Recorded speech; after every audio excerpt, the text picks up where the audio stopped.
Round 13 of the ARLA Elite Series took place at the tricky triangle of Pennsylvania, the Pocono Raceway. Sitting on the pole would be Liz Hebert in car number 31, who entered this weekend without a sponsor on that car. However, judging by winning the pole, I wouldn't expect that to stay for much longer. I would expect to see some sponsor decals in that 31 car. Kevin Monroe was on the outside of the front row, and in the second row we had Leslie Riggs and Tristan Roberts as the field takes the green flag. Good alignment all the way through as they head into the first turn with Hebert leading. Zany Jenkins in car number 59 started last on the grid, and she was hell-bent on roughing up some of her competition, that being Travis Keating in the 97 car. Keating wasn't too impressed with that, and there were several obscenities shouted over his radio. However, the irony is that Keating caused the first lap crash at the Joliet Speedway a couple of years ago in the GRL, which took out several cars, including himself. So, one questions whether or not he has room to talk here. Keating's not had the best of seasons so far in ARLA, and yes, you are not seeing things. This is three-wide racing at Pocono as they enter the third turn, which is shaped very much like the old Trenton Raceway. You see Mora swinging and Hebert scraping the wall and sliding way back through the field as Michael White leads the opening lap in car number 0. However, this kind of racing tends to breed caution. A wreck that could be cured with patience. Nami Mora on the 13 car dives way to the inside, no business being down there, shoves the whole field up the racetrack, sends Michael White into the wall, and sends White spinning along with several other cars involved in this. Allie Riggs, who's been a bit of a ping pong ball this season, gets hit by Alex Carson in the 8. Chris Johans in the 64 gets a piece, and I believe Hebert did as well. Don't think too many people were impressed with Mora for that over-aggressive dive at the end of the first lap. Coming into the second lap here, looks like Gruel just drifts up the track. His car is probably not handling too well. Pushes up, Mora slides in there, and it just squeezes everyone up towards the wall. Leslie Riggs lifts out of the throttle to prevent a wreck, but turns out to be too little too late. Allie Riggs involved, Hebert involved. Looks like some other cars towards the back were involved. Let's have a look at what Austin Harden in the 88 Rickroll car saw. That is Scott over to his left. There's trouble in front of him. He just barely gets through there. Looks like Hebert just barely missed it as well. Frank Haxon in car number 35 and only his second start found himself leading the race with Nami Mora in second. Haxon, he's been rumored to a part-time Master Cup Series ride in the past, and he's beginning to show why he's been rumored to that ride. Here comes Mora diving on the inside of him in the first turn, and apparently Haxon's spotter reminded him who caused the first wreck, and Haxon lets Mora go without too much of a problem. Coming down to the backstretch, you see Underwood in the 03 and Gruel in the yellow 46 car, and in the background you can see Marcus Leonard. On the restart, Brenda Riggs in the 67 car, matriarch of the Riggs clan, dove into the pit lane. Gruel in car number 46 having a pretty good run so far. He's fairly high up in the standings. You see some more people roughing each other up. Cody Richards and DJ Daniels. Daniels in that green 90 car, the one without the orange roof. And you see Gruel pushing Marcus Leonard towards the front of the field. The Canadian driver, Leonard, many people are saying is overdue for a big result in either the Master Cup Series or ARLA. Having a pretty good run so far, but there was a lot more expected from him. In fact, we've seen a lot of great driving from Marcus.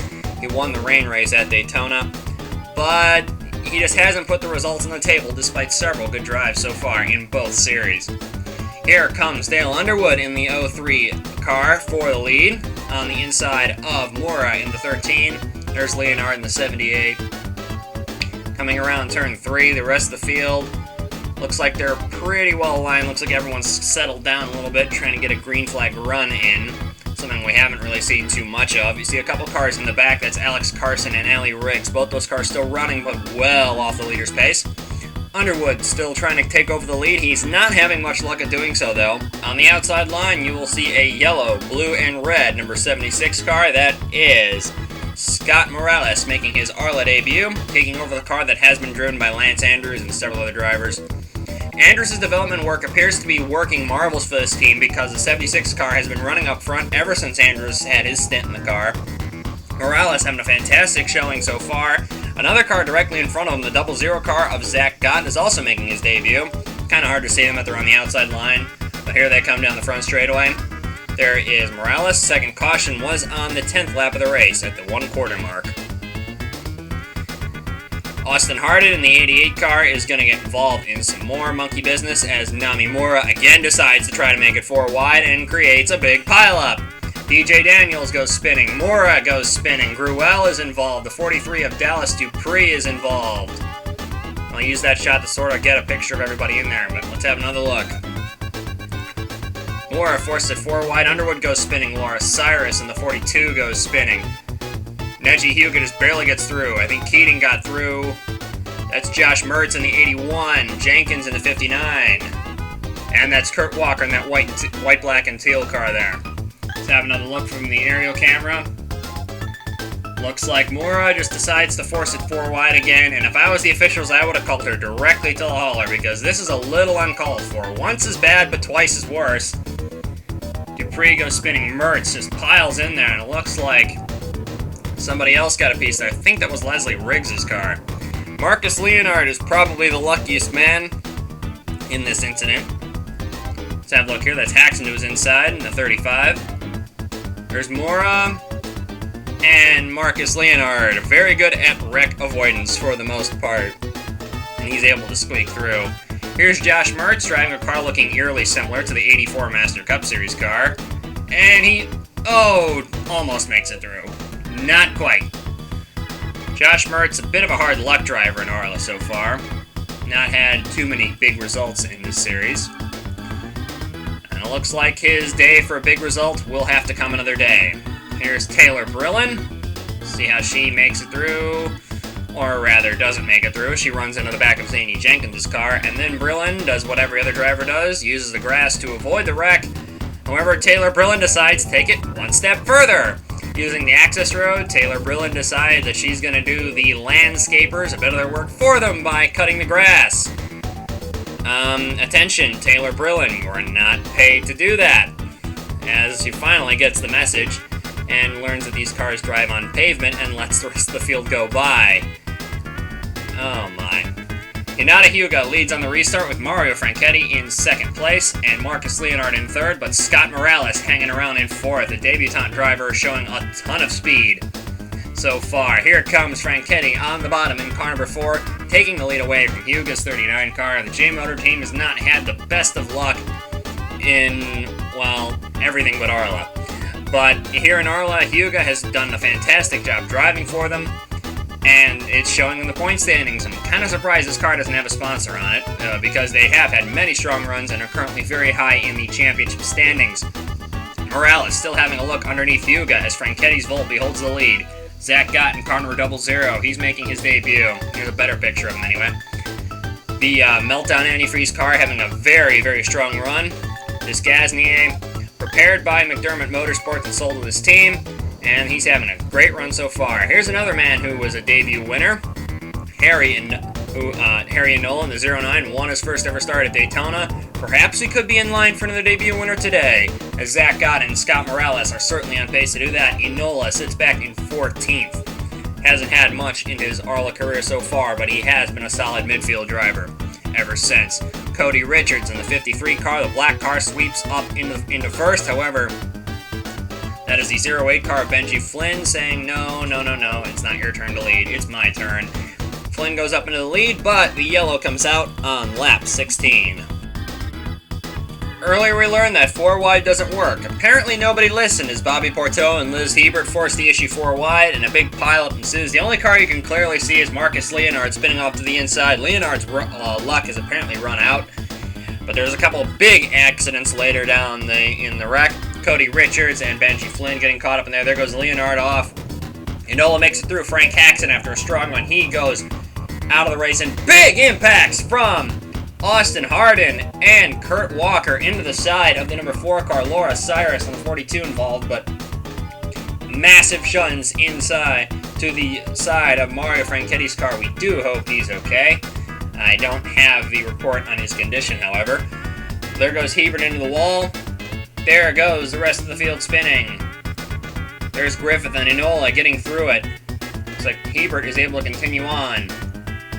Here is the aerial view. Watch the car on the inside. Bobby Porteau in the 15 car. It's a black and white car. And it looks like he just dives in there, forces the issue 4 wide, and everyone else just goes up into the wall. And looks like Keating gets a piece after a quiet run from him. It looks like Walker and Hardin just didn't slow down going through the grass. Not sure why they didn't at least lift off the accelerator there. There goes Haxon spinning off into the grass, and look out, there goes Walker and Hardin. Big impacts to Mario Franchetti in that number 4 Volpe there. Michael White, the 0, is also collected in this, along with several others, including Marcus Leonard.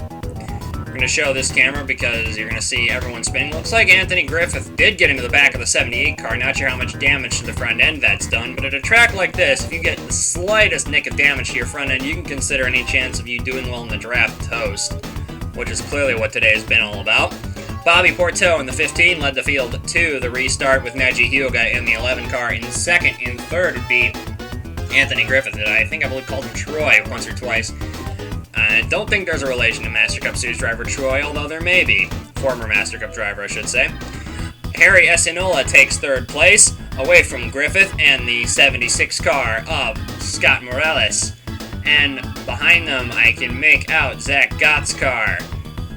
And Dale Underwood blows an engine on the restart. Underwood pulls to the inside, but regardless, Namimura gives him, well, runs behind him for a little bit. I'm not quite sure why you'd do that, unless you're trying to make patterns on your windshield with smoke. Anyway, Scott Morales assumes the lead of the race, gets away from Bobby Porteau in the 15 car, and that is Vinny Enzo in the 22 car, that blue and yellow car on the inside there. And you see Alex Carson in the 8 car. Great recovery. No, it's Ryan Baldwell's car, excuse me. Those cars do look kind of similar at a distance. The 10 car and the 8 car. The black and red car is Ryan Baldwell in car number 10. There's Kevin Monroe in the 63 behind Enzo. Monroe started on the outside of the front row. It's hard to get over that. And there you see Porteau on the outside, but Scott Morales had a fantastic car, and he was really pulling away from everybody despite running on the outside line. Fourth caution flew on lap 27, a little past halfway and approaching the 3/4 mark. If Bobby Porteau didn't believe in karma, he probably does now, because it's his turn to be spun around. And it looks like Ryan Baldwell may have gotten into the outside wall, taking Kevin Monroe with him, and it's a miracle this wasn't a big pileup, because if everyone was running too wide, it would have been a lot more cars in this incident than there were. Let's see what happens towards the front. There's Porteau in the 15, and it looks like Ryan Baldwell just kind of gets forced out by Zach Gott. Looks like Gott gets into the back of the 72 car. That has Lance Andrews driving it this week. And here is Scott Morales taking the restart. Mora is second, and Gott is third. Fantastic alignment throughout the field. And Morales able to pull away with the lead again. However, Benji Flynn's engine gave up on the restart as he was about to shift up into 4th gear.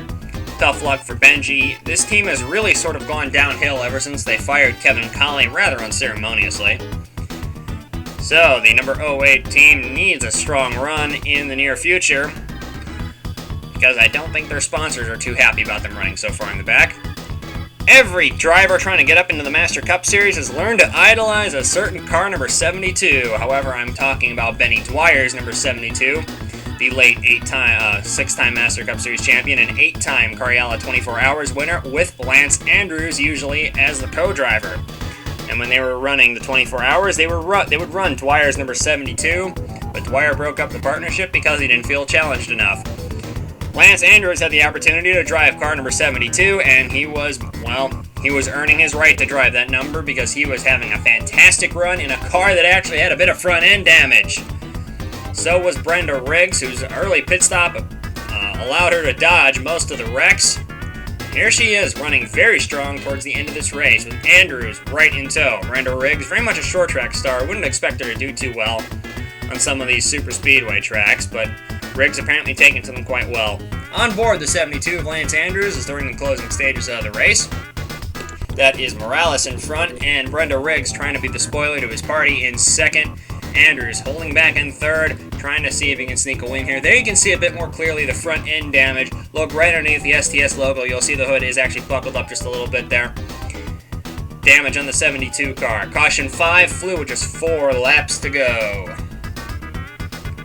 and it would be towards the middle of the field this time. Here we have DJ Daniels, Marcus Leonard, and Laura Cyrus. Coming into the fourth turn, however, Ryan Baldwell tries to go 4 wide, but looks like Laura Cyrus pushes up into DJ Daniels, and Dallas Dupree just hammers the back of the 90 car. Daniels pulls down to try to get it back, try to get his car fired again. But here's Todd Stater in the 25 just piling into the 43 car. Why, I don't know. That seems to be a little ridiculous, and Laura Cyrus apparently agrees with me because Cyrus hammers the back of Todd Stater's car. There's Dupree hitting the back of the 90. Now wait for Todd Stater. There is Todd Stater in the 25 car. I have no idea what he was thinking. His spotter could very easily have told him to slow down, or he could have used his eyes. And here back at the business end of the field, Scott Morales is leading the race. Just 1 lap to go. And it's going to be a 1-lap shootout. Lance Andrews in the 72 car making a move. Harry Essenola going with him. Brenda Riggs staying on the outside. Riggs chops down to the bottom along with Morales. But Riggs is willing to go a bit lower than Morales is. And Morales' car shoots up the track. Brenda Riggs is followed closely by Lance Andrews in the 72. And Harry Enola in the 09. And Zach Gott in the 00. Riggs goes up to block the high side, knowing that Andrews can't really make much of a run by himself on the bottom. Enola wants to steal all the glory from himself. Zach Gott's going to try to force it 4 wide for the finish. Here they come. Enola and Gott spin. Enola spins into the pit lane, and Brenda Riggs takes the race win away from Lance Andrews. Oh, the heartbreak of the Englishman continues. Sorry about that, buddy. And here is Harry Enola getting turned around by Zach Gott. On the last straightaway of the race, Enola able to save the car. But if I was the officials, I would definitely have a word with Zach Gott, because that did seem to be a bit overly reckless. Here are the results for the race. The top 10, Brenda Riggs takes it over Lance Andrews. Scott Morales and Zach Gott in their first starts. 3rd and 4th, however, Gott's is probably marred by a few incidents. Anthony Griffith, fantastic run. You see also Harry Enola squeaking his way into the top 10 regardless. Here are the ARLA Championship standings as they run right now. Leslie Riggs has a 20-point lead over the Hugas. Then Cedric Dejow, Alex Carson, Kurt Walker was involved in a big accident in the middle of the race. Kevin Monroe, Andy Pearson, DJ Daniels, Bobby Porteau, Vinny Enzo, Leigh Gruel, Liz Hebert, Harry Essenola. Hasn't had too many runs that he can really be proud of, and looks like a third just was robbed from him today. Allie Riggs has been a bit of a ping-pong ball all season.